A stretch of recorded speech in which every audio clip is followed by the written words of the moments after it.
त्या काळामध्ये महाराष्ट्र टाइम्स वगैरे सारखे पेपर हे ग्रामीण भागात नाही. मी सातारा जिल्ह्यातल्या फलटणची आहे, तर तिथे महाराष्ट्र टाइम्स हा ठराविकच कुटुंबांमध्ये जात होता. त्यातलं माझी एक फॅमिली होती की तेव्हापासून मी संवाद वाचतेय. म्हणजे तुम्हाला एक अवांतर वाचन मिळालं तर तुम्हाला विचार घडायला मदत होते. तर कदाचित मला असं वाटतं की ती तिथून सुरुवात असेल, की म्हणून मी विचार करू लागले किंवा जर्नलिझम झालं. माझं जर्नलिझम अगदी शिवाजी युनिव्हर्सिटीमध्ये झालेलं आहे, की मी असं पुण्यात वगैरे झालेलं नाहीये.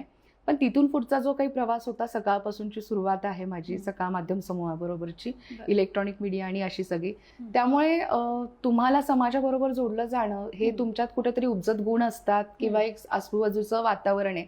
मुळात आमचं फलटण हे फार मोठं ऐतिहासिक आणि राजकीय चळवळींचं ठिकाण आहे, जिथे मालोजी राजेंपासून ते म्हणजे अगदी सईबाईंपासूनचा इतिहास आहे. दुसरीकडे मालोजी राजे हे राजेशाही आणि लोकशाही मधलं नेतृत्व होतं.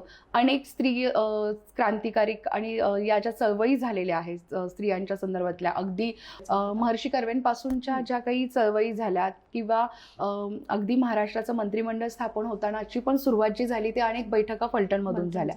त्यामुळे एक राजकारण आणि समाजकारणाचा वारसा आणि माझी जी शाळा आहे मोदोजी हायस्कूल, तिथे या सगळ्या गोष्टींना खूप महत्व आणि या सगळ्या गोष्टी आहेत. त्यामुळे लहानपणापासून समाजकारण हे म्हणजे आम्ही समाजकारणात वाढलोय अशी एक म्हटलं तरी हरकत नाही.